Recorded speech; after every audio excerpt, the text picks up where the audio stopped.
1339. As you can see here on the screen, this thing is massive. Here's Earth right here, and here's the particular sunspot 1339. It has already produced 2 M-class flares within the last 24 hours. This thing has the potential to produce X-class flares. As you can see right here in the report on solarhams.com, and there's a link below this video to go to this website to look at all this data yourselves. Sunspot 1339 produced a moderate-sized M43 solar flare, which peaked at 22:01 UTC Wednesday evening. This region is still not in prime position for Earth-directed explosive coronal mass ejection. CME was produced, however, it was not bright or Earth-directed. It says here 1339 produces a second M-class flare.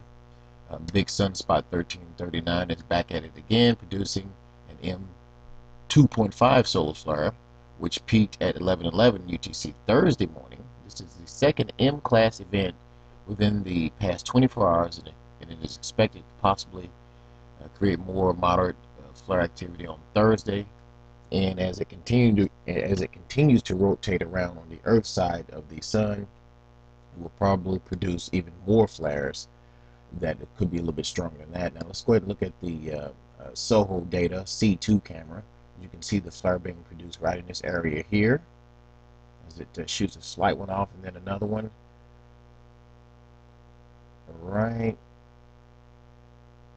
there. There we go. Okay, as you can see, it produced that particular flare that they were talking about, at least one of them anyway, and then another smaller flare. Now, what does this mean for us here on Earth? Well, if this thing intensifies, it could mean some power disruptions, uh, which has been caused by other sun flares in the past, and also the earthquake activity will probably more than likely increase. Now, as you can see here, within the last couple of days, there's been a lot of earthquake activity throughout the world. Let's go ahead and add all this here to it.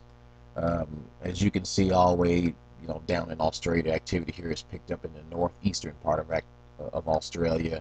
And as this particular sunspot group rotates around, I suspect the activity will even increase, and we'll probably get a major earthquake, a pretty strong earthquake, 7 or above, somewhere on the planet. Now, I can't exactly tell you what these things are going to happen all the time, although I did make a prediction video, I believe it was Saturday or this past Saturday or Sunday, where I predicted certain parts of the world the earthquake activity would pick up because of heating that was going on in the Earth's crust from satellite data that I had looked at.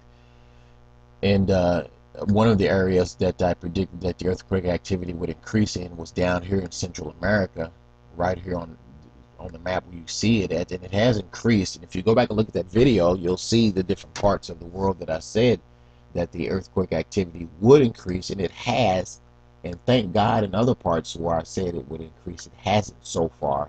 But that report was from Sunday to this upcoming Sunday, the 6th, saying that these earthquakes could take place in certain areas.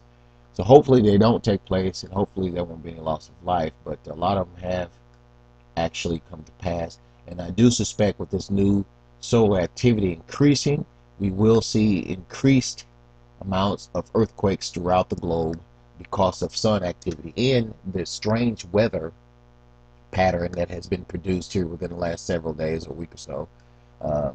Will also continue to get stranger. Weather is always strange, but the sun activity does affect weather patterns here on Earth.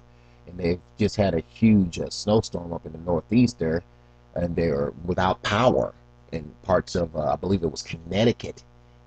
They're still without power due to a freak snowstorm that went up through there several days ago. So let's keep these people in our prayers.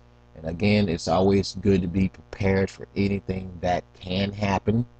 And you never know what's going to happen, so make sure you have extra water, food, matches for